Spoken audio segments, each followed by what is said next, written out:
Hello दोस्तों।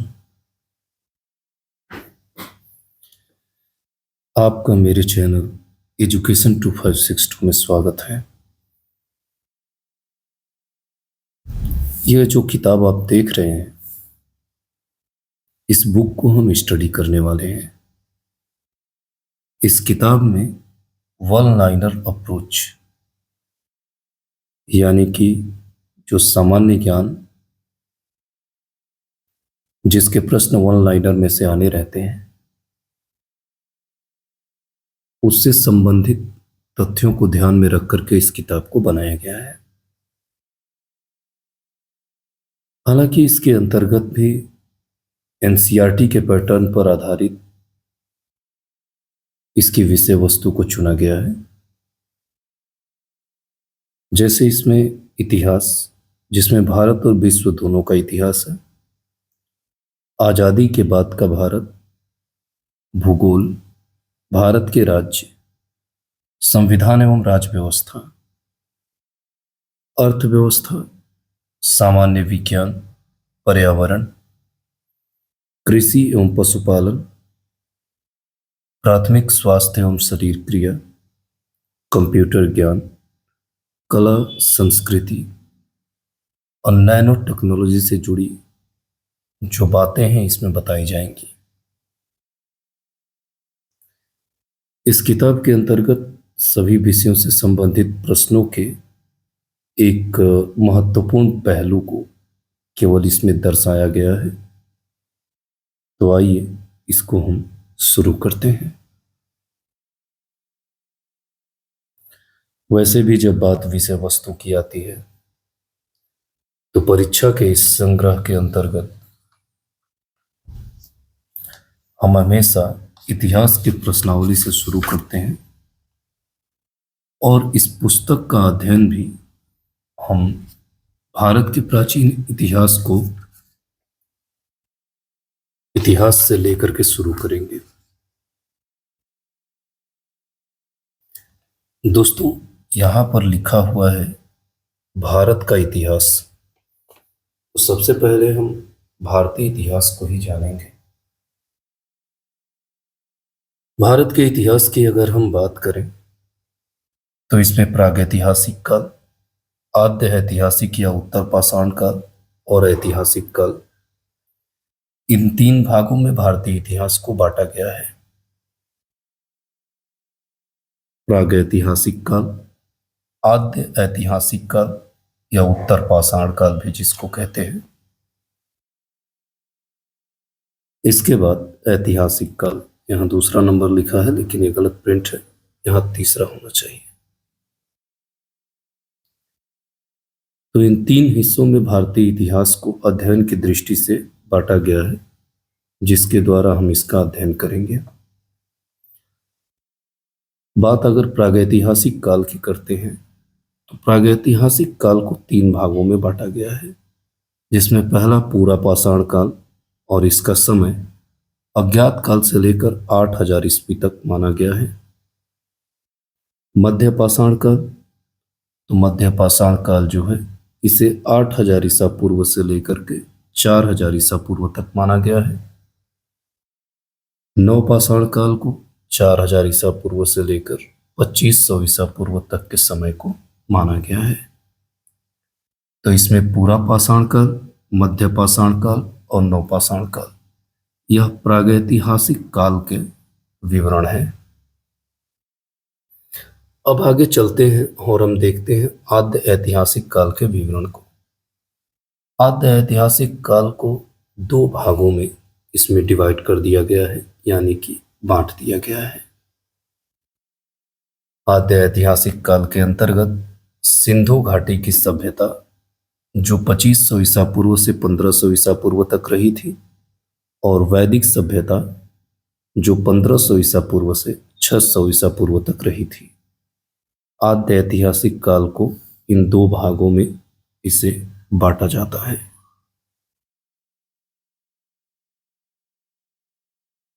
इसके बाद बात करें अगर वैदिक सभ्यता की, तो वैदिक सभ्यता को भी दो भागों में बांटते हैं। कौन कौन सा है? एक तो ऋग्वैदिक काल है और दूसरा उत्तर वैदिक काल है।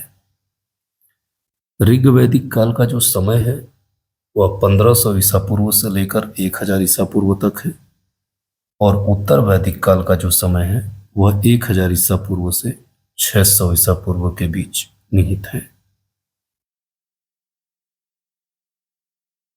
इसमें वैदिक काल के वर्गीकरण को तो बताया है, लेकिन सिंधु घाटी सभ्यता का केवल बस इतना ही प्रारूप इसके सन को लेकर के बताया गया है कि इसका काल निर्धारण 2500 ईसा पूर्व से 1500 ईसा पूर्व तक माना जाता है। लेकिन नीचे जो वर्गीकरण का विवरण दिया हुआ है, यह वर्गीकरण है ऐतिहासिक काल का। ऐतिहासिक काल के वर्गीकरण में इसको 3 भागों में बांटा गया है। प्राचीन भारत का इतिहास, मध्यकालीन भारत का इतिहास और आधुनिक भारत का इतिहास। बात अगर हम प्राचीन भारत के इतिहास की करते हैं तो यह 600 ईसा पूर्व से 712 ईसा पूर्व के बीच होता है। मध्यकालीन भारतीय इतिहास की बात करते हैं तो यह 712 ईस्वी से 1707 ईस्वी के बीच है, और आधुनिक भारत का जो इतिहास है यह 1707 ईस्वी से वर्तमान काल तक निर्धारित है। चलिए इसके वर्गीकरण को थोड़ा सा और आगे ले चलते हैं। दोस्तों, बात अगर हम प्राचीन भारत के इतिहास की करते हैं तो इसको हम निम्न प्रकार के भागों में बांट करके इसका अध्ययन हम करते हैं। अब इसमें कुछ वंश, कुछ साम्राज्यों के बारे में इसमें बताया गया है, जिसमें महाजनपद काल 6ठी शताब्दी ईसा पूर्व, मगध साम्राज्य 600 ईसा पूर्व से 300 ईसा पूर्व तक, मौर्य साम्राज्य 323 ईसा पूर्व से 184 ईसा पूर्व, एवं संगम काल जिसमें चेर, पांड्य और चोल इत्यादि आते हैं। इसके बाद मौर्योत्तर काल है 184 ईसा पूर्व से 319 ईस्वी, गुप्त साम्राज्य 319 ईस्वी से 550 ईस्वी, हर्षवर्धन काल 606 ईस्वी से 647 ईस्वी। तो ये है प्राचीन भारत के इतिहास को निम्न प्रमुख साम्राज्यों और प्रमुख राजाओं के या शासकों के साम्राज्य काल का विस्तार पूर्वक इसको एक संक्षिप्त रूप में उसके सन और उसके साम्राज्य का वर्णन। चलिए हम मध्यकालीन भारतीय इतिहास के वर्गीकरण को देखते हैं। इसे 2 भागों में बांटा है। कौन कौन से? पूर्व मध्यकालीन, जिसका निर्धारण 8वीं से 13वीं शताब्दी में, और उत्तर मध्यकालीन जिसका निर्धारण 13वीं से 18वीं शताब्दी में माना गया है। अब पूर्व मध्यकालीन 8वीं से 13वीं शताब्दी, इसका वर्गीकरण उत्तर भारत, दक्कन और दक्षिण भारत के रूप में होता है। उत्तर भारत को भी 2 भागों में बांट दिया है। इसमें पाल, सेन, प्रतिहार और राजपूत वंश तथा चौहान और दिल्ली सल्तनत वंश आते हैं। दक्कन के अंतर्गत चालुक्य और राष्ट्रकूट वंश आता है, और दक्षिण के अंतर्गत चेर, चोल, पांड्य और पल्लव वंश आते हैं। बात अगर उत्तर मध्यकालीन की करें, जो 13वीं से 18वीं शताब्दी के बीच है, और पूर्व मध्यकालीन 8वीं से 13वीं शताब्दी के बीच। तो उत्तर मध्यकालीन में उत्तर भारत, दक्कन और दक्षिण भारत के हिस्सों में बटा हुआ है। इसमें उत्तर भारत में राजपूत, दिल्ली सल्तनत और मुगल आते हैं। दक्कन साम्राज्य के अंतर्गत विजयनगर, बहमनी और मराठा आते हैं। दक्षिण भारत में पांड्य और होयसल इत्यादि आते हैं। तो ये तो था हमारा एक भारतीय इतिहास को जानने की कड़ी में संक्षिप्त विवरण।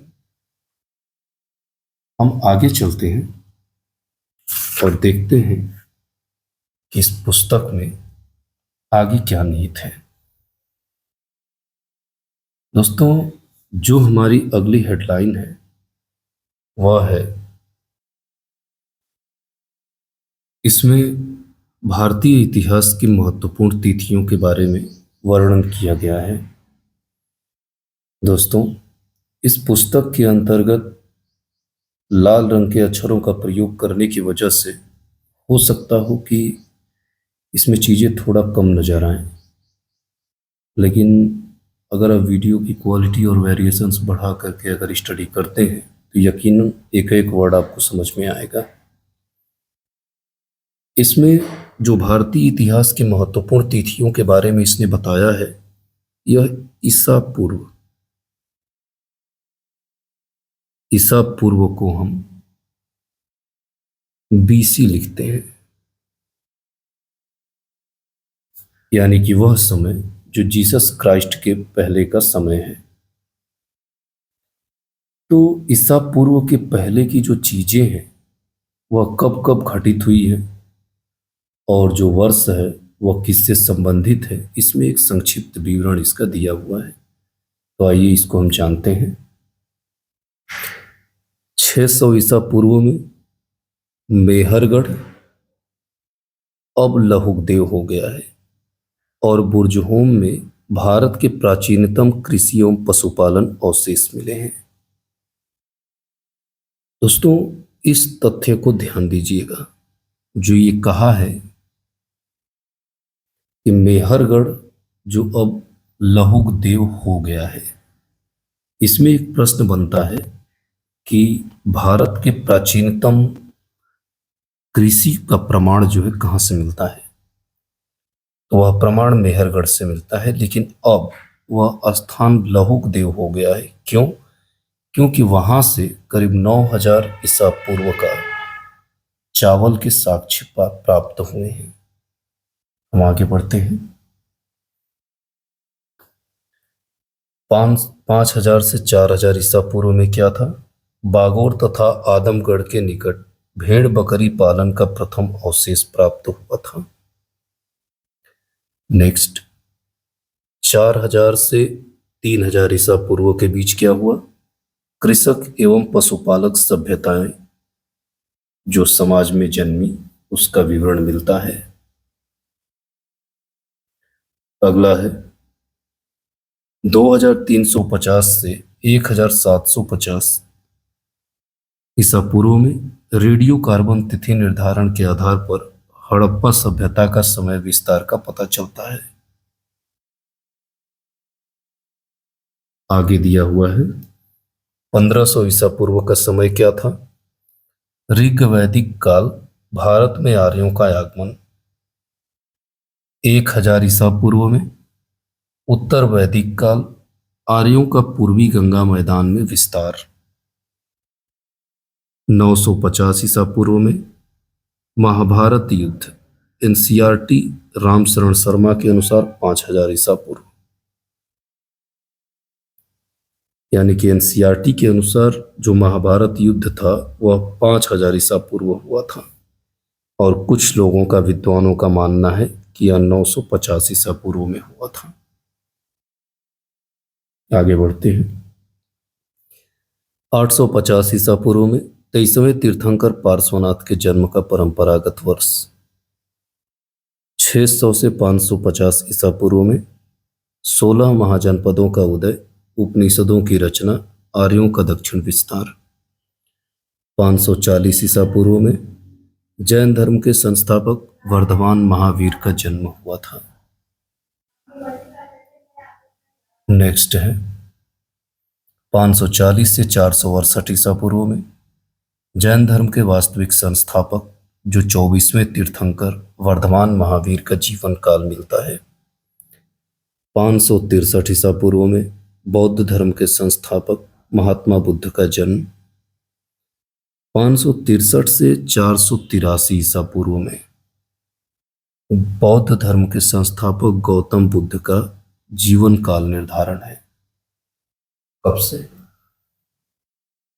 563 से 483 ईसा पूर्व में। 516 ईसा पूर्व में ईरान के शासक डेरियस प्रथम को भारत पर प्रथम विदेशी आक्रमण। नेक्स्ट है 544 से 412 ईसा पूर्व में हर्यक वंश, बिंबिसार, अजात शत्रु और उदयन का वर्णन मिलता है। 483 ईसा पूर्व में प्रथम बौद्ध संगीति राजगृह में हुआ था। 412 से 344 ईसा पूर्व में शिशुनाग वंश की स्थापना एवं विस्तार मिलता है। 383 ईसा पूर्व में द्वितीय बौद्ध संगीति वैशाली में हुई थी। 344 ईसा पूर्व में मगध में नंद वंश की स्थापना की गई थी। 344 ईसा पूर्व में मगध में नंद वंश की स्थापना हुई थी। नेक्स्ट है 326 ईसा पूर्व में सिकंदर का भारत पर आक्रमण हुआ था। 323 ईसा पूर्व में सिकंदर की बेबीलोन में मृत्यु हुई थी। 323 में ही चंद्रगुप्त मौर्य द्वारा मौर्य वंश की स्थापना की गई थी। 305 ईस्वी में ईसा पूर्व में सेल्यूकस का भारत पर आक्रमण हुआ था। 298 ईसा पूर्व में बिंदुसार शासक बना। 272 से 268 ईसा पूर्व में अशोक तथा उसके भाइयों के बीच उत्तराधिकार के लिए युद्ध हुआ। 269 ईसा पूर्व में अशोक शासक बना।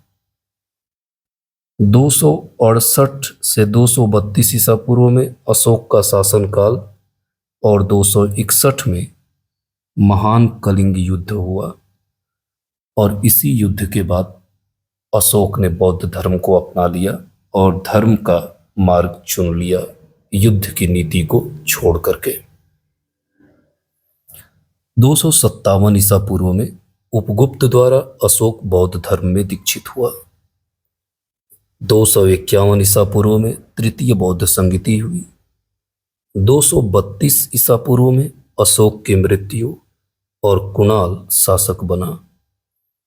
200 ईसा पूर्व में यूनानियों का भारत में आगमन हुआ। 185 ईसा पूर्व में अंतिम मौर्य शासक बृहद्रथ की हत्या की गई थी और शुंग वंश की स्थापना भी हुई थी। कब? 185 ईस्वी में। ये दो ऊपर के जो वर्ष हैं जिस पर मैंने घेरा लगाया हुआ है, यह एग्जाम की दृष्टि से बहुत महत्वपूर्ण है। नेक्स्ट 75 ईसा पूर्व में कण्व वंश की स्थापना हुई। 30 ईसा पूर्व में सिमुक द्वारा सातवाहन वंश की स्थापना की गई। 58 ईसा पूर्व में विक्रम संवत का प्रारंभ उज्जैन के शासक विक्रमादित्य द्वारा।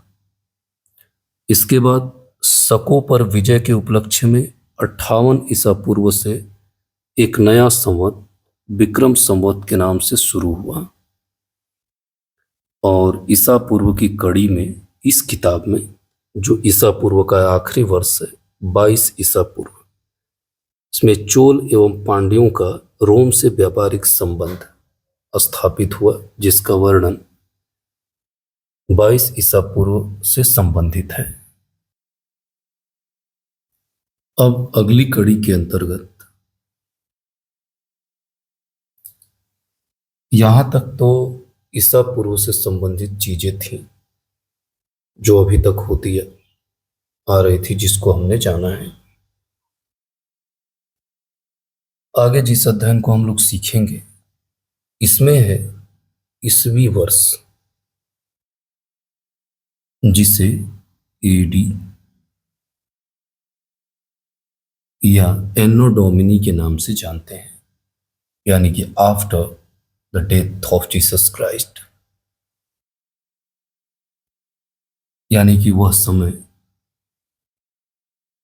जब जीसस क्राइस्ट की मृत्यु के बाद से शुरू हुआ। तो इसमें संबंधित कुछ प्रमुख वर्ष हैं और उनसे संबंधित घटनाओं के बारे में हम इसमें पढ़ेंगे। जैसे 14वीं और 15वीं ईस्वी में रोमन संत सेंट थॉमस का भारत में आगमन हुआ। नेक्स्ट है 20 से 46 ईस्वी में गोंडो फर्निस के समय में भारत में संत थॉमस का आगमन हुआ था। अगला है 45 ईस्वी में कुषाणों का भारत में प्रवेश हुआ था। 65 ईस्वी में चीनी सम्राट का बौद्ध ग्रंथों के लिए भारत में प्रतिनिधि भेजा गया था। चीनी सम्राटों के द्वारा बौद्ध ग्रंथों के लिए भारत में प्रतिनिधि भेजा गया था। अब इसमें कई सारे प्रतिनिधि थे, फाहियान था, वेनसोंग था, इस तरह से कई सारे लोग जो है आए। आगे हम उनके विवरण में थोड़ी बहुत जानकारी हासिल करेंगे, लेकिन फिलहाल में अभी इस कड़ी में हम आगे बढ़ते हैं।